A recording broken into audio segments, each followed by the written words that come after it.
The following content contains left-leaning views and mild cursing. Viewer discretion is advised. The comment section has been always deactivated because this is a broadcast, not a conversation. We also like to inform you that we will include some naughty language, so if you can't handle it, please stay away. Welcome back, everybody. This is DC Domingo with another podcast coming at you. We took a little hiatus, quite simply because a few things. Most of our Facebook groups and Twitter pages were kind of, I wouldn't say overrun, but there was a lot more activity. So, we've been welcoming new fans because of the Wonder Woman movie. And our Facebook pages, we saw a huge increase, so we couldn't get a lot of exposure to this podcast and stuff like that. And now that the dust has settled, we can go back to regular broadcasting. We also had Father's Day, and we have the 4th of July weekend.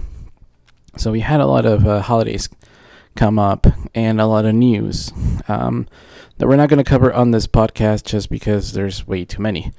We are going to basically just talk about Superman. One of the beautiful things about Wonder Woman is that a lot of people got to enjoy it and brought in new fans, and people were kind of curious.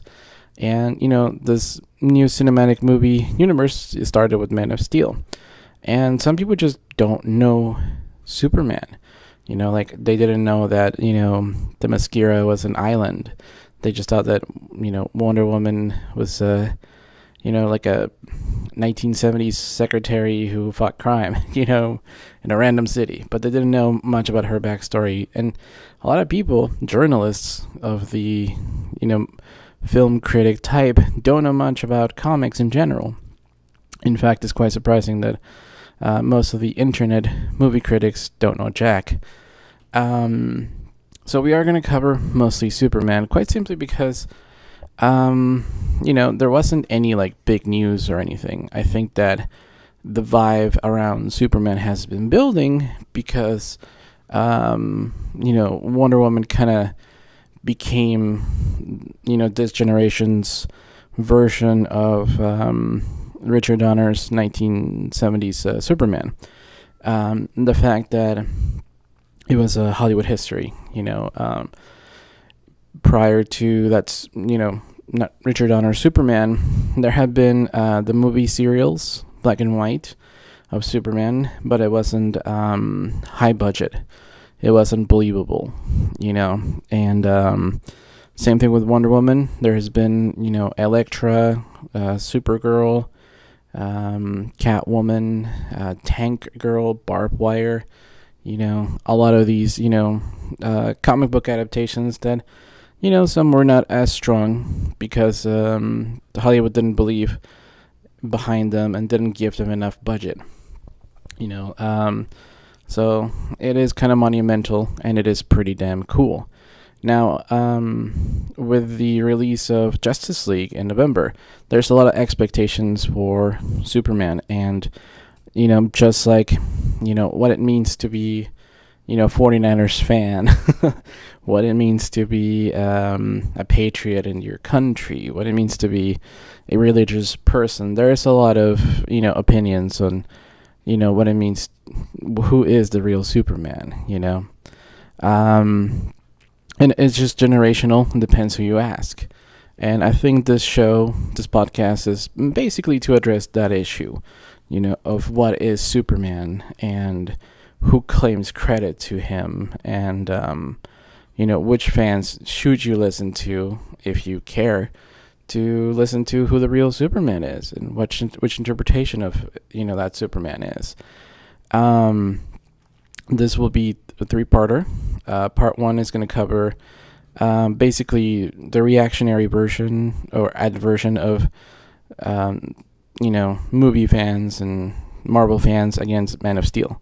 Part 2 is the actual characteristics of Superman. Close to 80 years in publication, you develop quite a bit of these. And part 3 is I call it Superman Means the Multiverse, and I'll explain what that means. Now, we're going to get into part 1, but I wrote on my blog, which I will include here, about almost 6,000 words on Superman and Man of Steel. So I will include the link there, so that you kind of get a feeling for what if you want to delve deeper into that particular movie. This is from the opening statements from my blog. And it goes as follows. For anybody that says Superman is not relatable, they're not human, or perhaps are too cynical to even start to care in the first place. People often say he's too perfect, yet he is the last specimen of a Kryptonian race and may be witnessing another world destroy itself, all the while being really depressed because of it. They say he is invulnerable, yet his heart is the easiest of all to hurt. They say he is too old-fashioned, yet in his first appearance, he was a social crusader who not only beat up wife beaters, but also corrupt landlords. And he stood up for the everyday Depression-era underdog. I don't know about you, but women are still violently treated. The banks have kicked out so many people out of their homes, especially in 2008. It hasn't even been a decade of that. And we almost had another depression, So old-fashioned? No. Not unless you live under a rock. It is of no surprise that as an immigrant, I can totally relate to Superman without a doubt. But the rest of the world not only dreams of flying like Superman, being bulletproof like Superman, having all his powers, but living in the United States as well, which, as a nation, can be seen as a superpower. Most often than not, people take for granted Superman here in the United States, as much as they take for granted living here too. So that is from the introduction to my blog. And if you can go ahead and read it to get more insight into my take on that movie.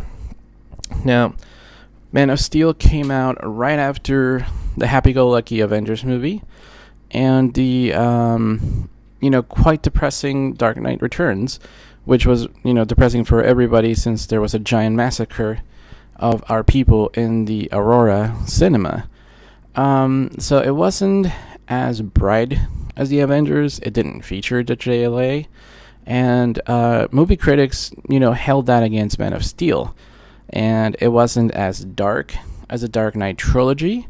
So they also kind of had a bias. The movie critics were used to Marvel movies.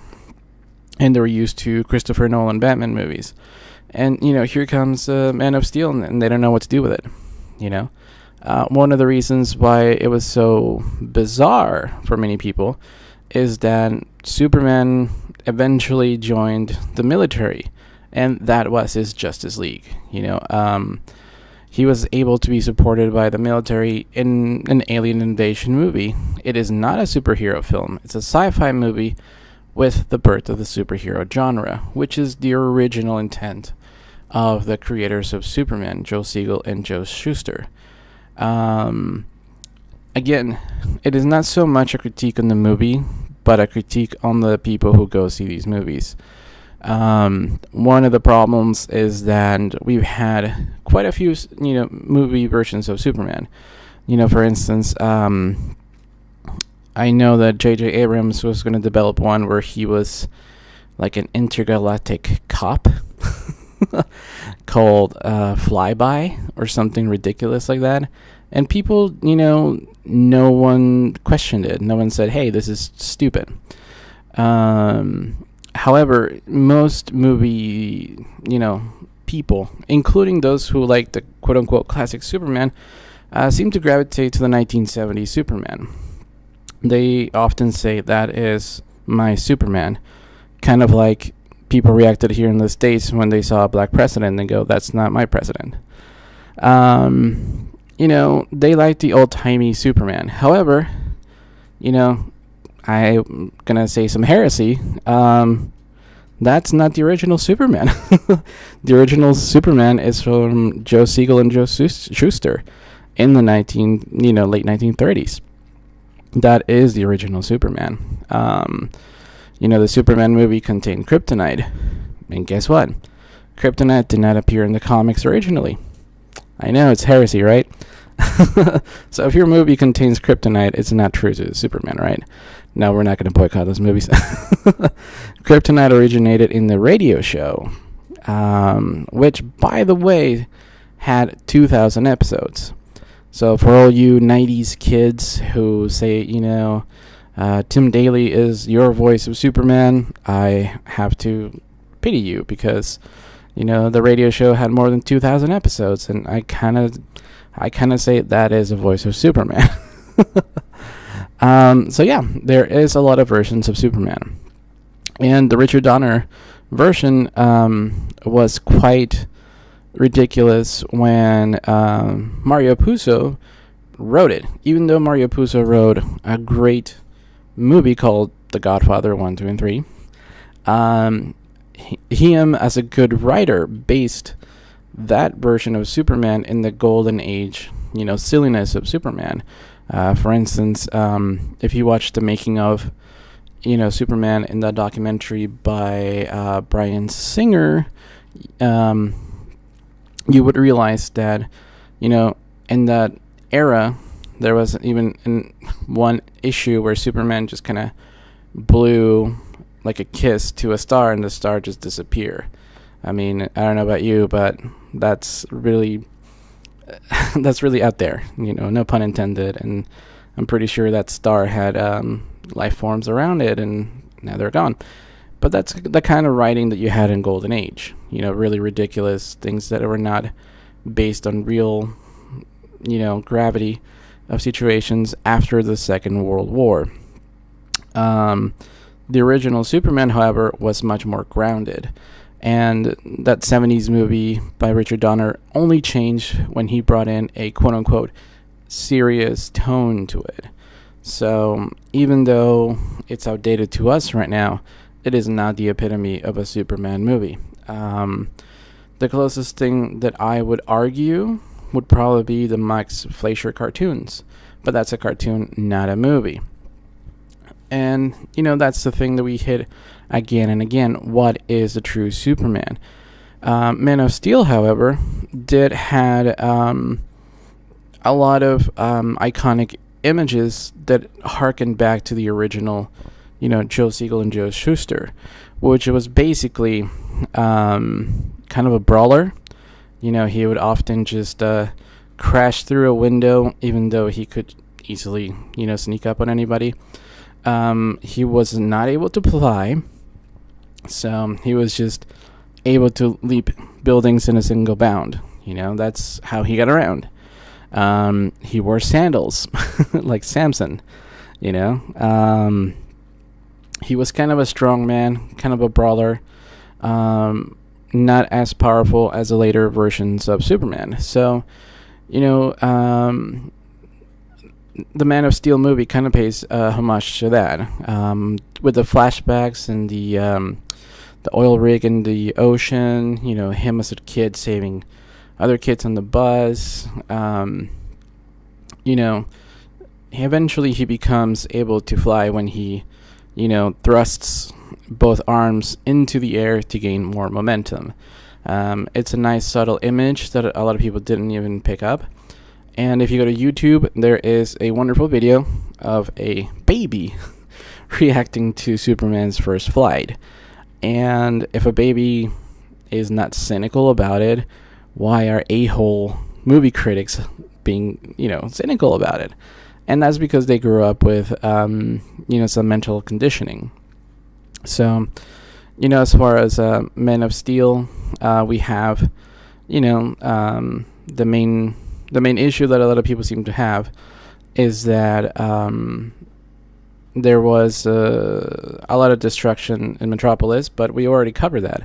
There is a channel on YouTube called Man of Steel Answers, and basically they go frame by frame, explaining to you that most of the destruction was caused by the world engine terraforming machines, not Superman himself. So yet again, we have, a movie not being seen and appreciated for what it is, but rather what people did not, blocked out of their mind. For instance, in Superman, the second movie, he kills, General Zod in a much more different way, even more violent, without a single thought of regret.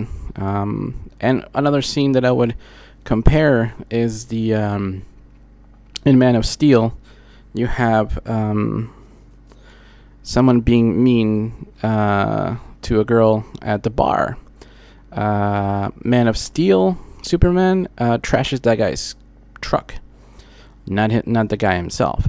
In the Richard Donner 1970s movie, Superman 2, after Superman, gets his powers back, he goes and beats up the guy.